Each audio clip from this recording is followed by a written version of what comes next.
기도합니다.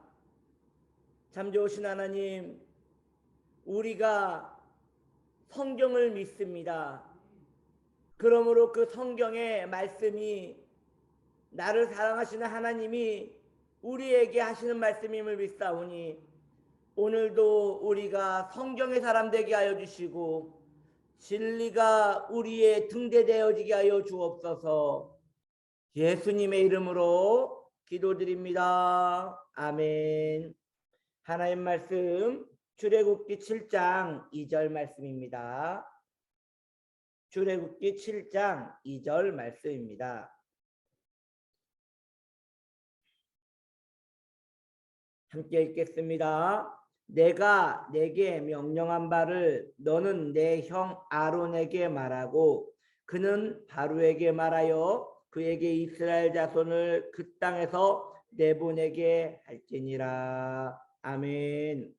오늘 말씀의 제목은 종의 사명, 종의 사명입니다.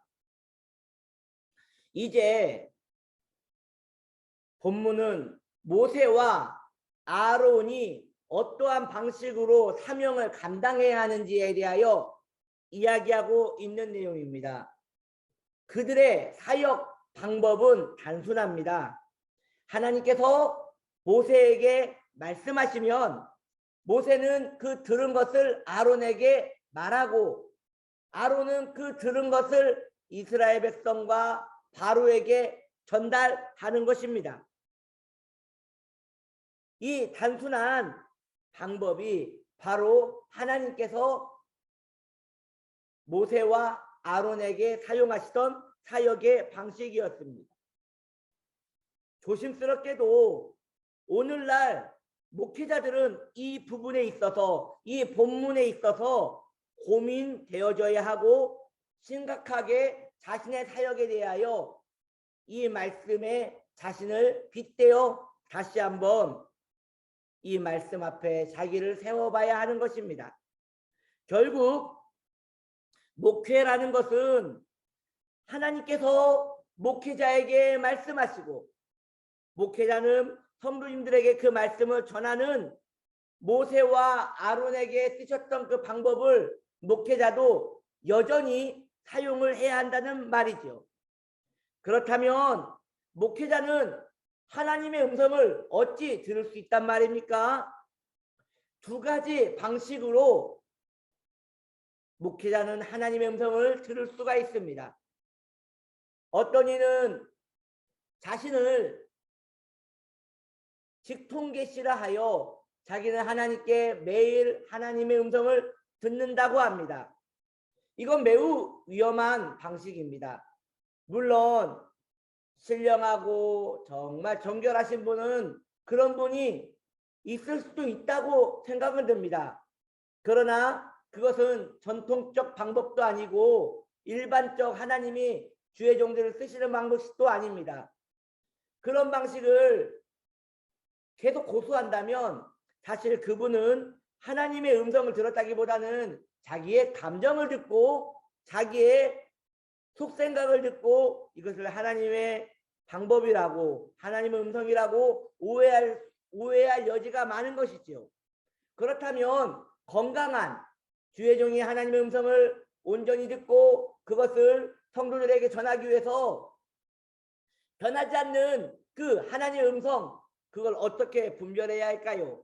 첫째, 성경을 통하여 들을 수 있는 것입니다.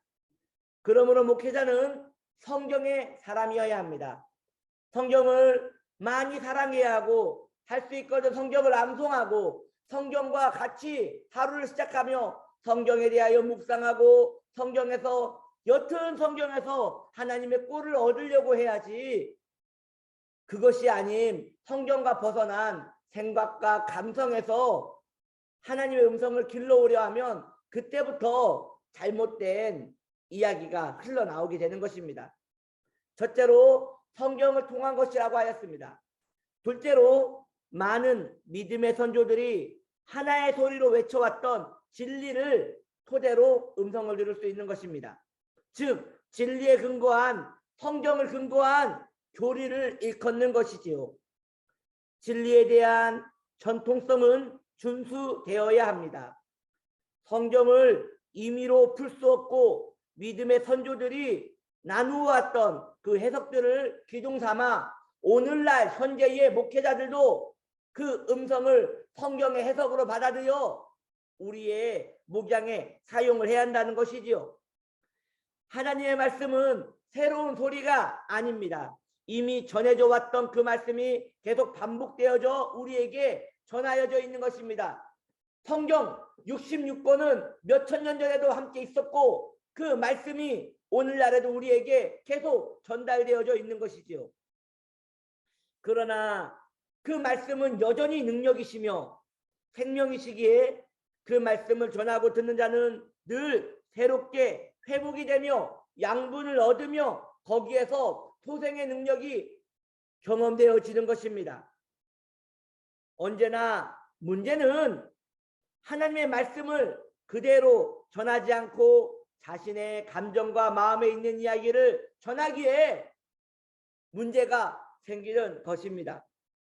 그러므로 주의 종이 하나님 주신 말씀을 임의로 영해라 하여 자신의 목회의 상황에 맞게 자신의 감정의 상황에 맞게 계속 이 상황에서는 이렇게 바꾸고 요 상황에서는 이렇게 바꾸고 그렇게 계속 바꾸어가며 나아가면 그때부터 당장 목회자의 영혼이 병드는 것이며 그 말씀을 받는 성도님들의 영혼도 황폐케 되는 것입니다.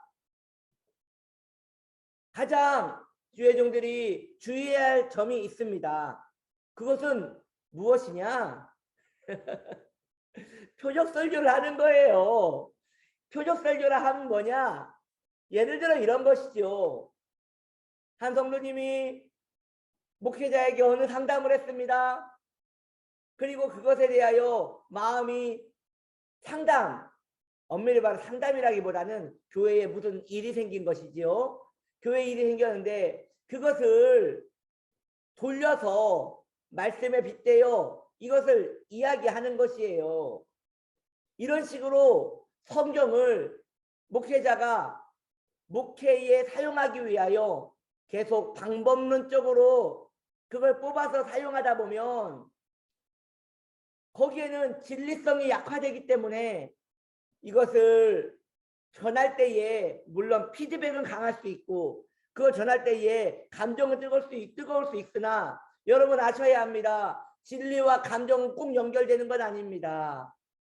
감정이 뜨겁다 하여 진리도 아니고 진리가 꼭 감정에 기대는 것은 아닌 것입니다. 영혼의 큰 감성은 회개와 회심에서 일어나는 것이지 꼭 깨달음으로 이어지는 것은 그것은 일반 강의나 세미나에서도 여전히 있는 것이기에 그런 거에 의존하면 안 되는 것입니다.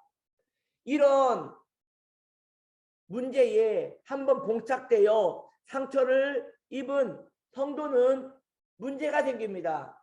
이제 다른 목회자의 설교나 혹은 또 다른 설교를 들을 때도 목사님이 그런 식으로 얘기하시는 것이 아닌가라는 생각 때문에 그때부터 은혜를 못 받는 것이에요. 결국 목양이 모두 황폐케 되는 것이지요. 이런 일은 오늘 본문에 모세와 아론이 경험했던 그 사역의 방식과 벗어났기 때문에 이런 일이 생긴 것입니다. 예를 한번 들어봅시다. 여러분 생각해 보십시오. 하나님께서 모세에게 말합니다. 너는 오늘 나일강에 가서 물을 피로 바꾸어라 라고 했습니다. 모세도 아론에게 지금 가서 물을 피로 바꾸라 합니다 라고 했습니다. 그러면 그 말을 들은 모세와 아론은 그대로 행하면 되는 것인데 바로 앞에 가서 그 피는 무엇을 의미하는 것이냐면요 라고 얘기하면서 그것을 하나님이 왜 하라고 했냐면요 하면서 자기의 생각을 말하다 보면 그때부터 문제가 생기는 것이 아니겠습니까? 진리는 진리 그대로 전달될 때에 그만큼 능력이 나타나는 것인데 거기에 뭐가 부족하다고 인간의 그런 좁스러운 생각이 거기에 포함된단 말입니까? 물론 이 부분에 있어서 제가 이런 설교를 하는 건 주제넘다고 생각을 들지만 이 강해 설교의 장단점이 이건 것 같습니다. 단점이라 하면 이런 거죠. 목회자가 하고 싶은 말을 못한다는 것이죠. 말씀에 외워서 본문이 시킨 대로 계속 진도를 나가야 하기 때문에 오늘 이 본문은 이런 본문이기에 이렇게 얘기할 수밖에 없는 것을 양해를 부탁드립니다.